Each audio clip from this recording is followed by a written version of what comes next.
Welcome you all for today's class. Today's class is going to be on Civil War, in which we are going to cover the following topics. What is Civil War? Petition of Rights, the King's Rule, the Royalists and the Roundheads, the course of the Civil War, and the King's trial. First, we can see what is Civil War.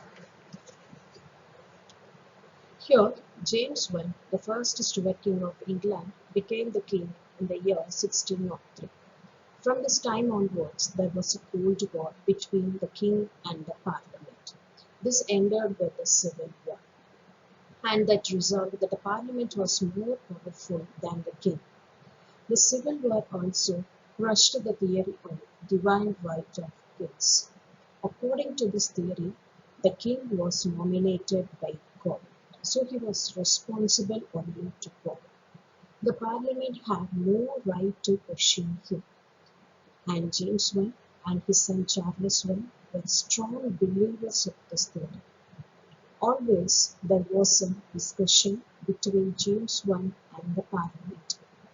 Open war between them was avoided by the king's policy of compromise. His son Charles I succeeded him in the year 1625. He was stubborn and self-willed and was a believer of the divine right theory of kings. So the conflict between the king and the parliament ended in an open war. So the parliament granted only little amount of money to the king.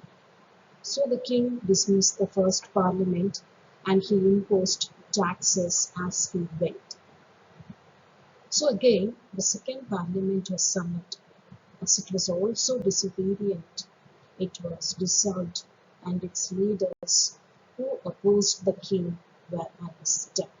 Next, petition of rights. So the third parliament met in the year 1628.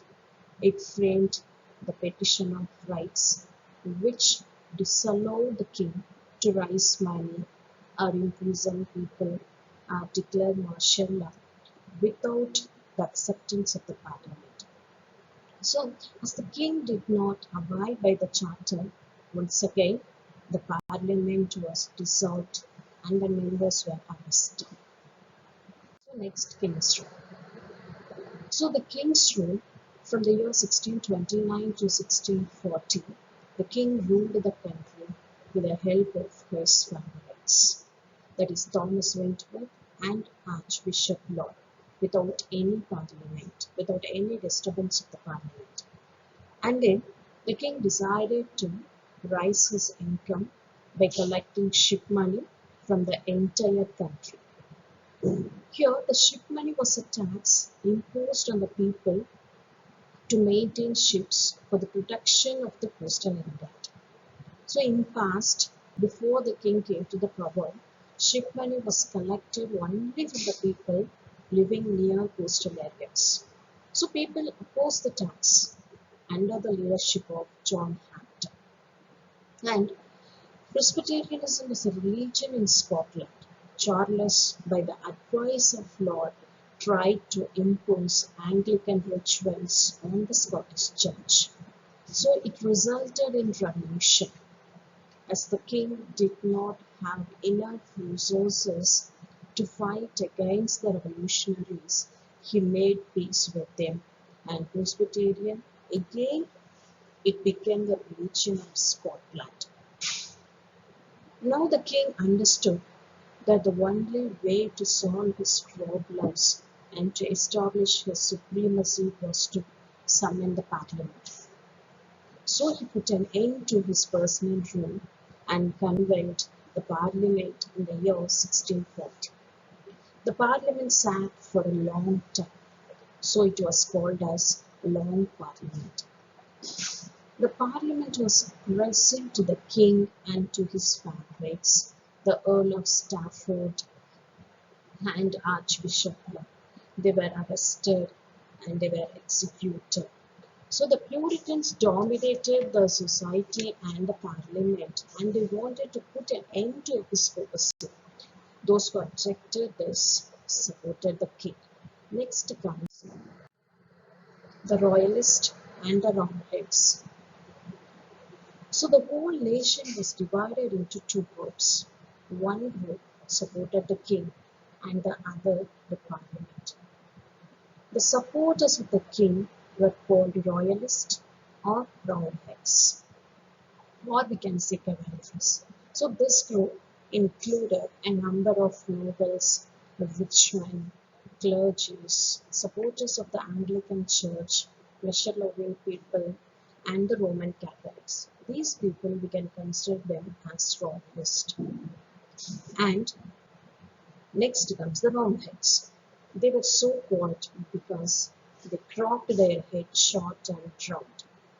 This group that supported the parliament consisted of merchants, shopkeepers, Protestants, nonconformists, Puritans, and majority of the House of Commons. Next, the course of the Civil War. The Royalists and the Roundheads started preparing for war, and at last they met at Edgehill. So the royal army was commanded by the King Charles I and his nephew Prince Rupert. The Parliament army was under the command of Essex, Hampton, and Fairfax. So in the beginning, Parliament did not do well. Cromwell was dissatisfied and confused, and so gave strong training to his soldiers. The Roundheads made an agreement with the Scots, and together they defeated the Royalists at Marston Moor. Cromwell reorganized the army with Fairfax as the commander-in-chief, and he himself became the lieutenant of the troops. So this army was called as New Model Army, and this defeated the king's army at Cheswell in the year 1645. The king fled and surrendered to the Scots. The Scots thought that the king would not agree to crush episcopacy in England, so they handed him over to the Parliament. The Parliament was mostly Presbyterian, and the army was mostly independent. Presbyterian wanted to restore the king, but the independents wanted to execute him. And to get absolute majority in the Parliament, Cromwell made Colonel Thomas Pride to stand at the entrance of the House of Commons. Pride sent away 130 Presbyterians, the supporters of the king, and this was known as Pride's March. The remaining members of the Parliament, the supporters of Cromwell, they were called Crabs. Next, King's Trial. And the High Court of Justice with 67 members was set up by the Crown in the year 1649 to try the king for treason. The trial was purely mock, one which lasted for a week. Finally, death sentence was passed, and the king was executed on 30th January 1649. To conclude, with the death of the king, the cavalries lost their power, which they would not get back after the restoration. Thus, the path for the parliamentary democracy was laid, and during the struggle between the king and the parliament, the Puritans became more powerful. The Civil War marked the beginning of the political parties in England.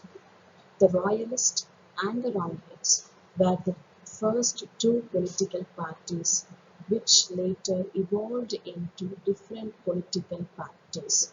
So these Royalists and Roundheads, they are divided into two groups. So the whole nation was divided into two groups, that is Royalists and the Roundheads. These Royalists, they were the supporters of Nobles, rich men, clergy, supporters of the Anglican Church, pleasure-loving people, and the Roman Catholics, and the strong heads. They consisted of merchants, shopkeepers, Protestants, nonconformists, Puritans, and a majority of House of Commons, so which later evolved into different political parties.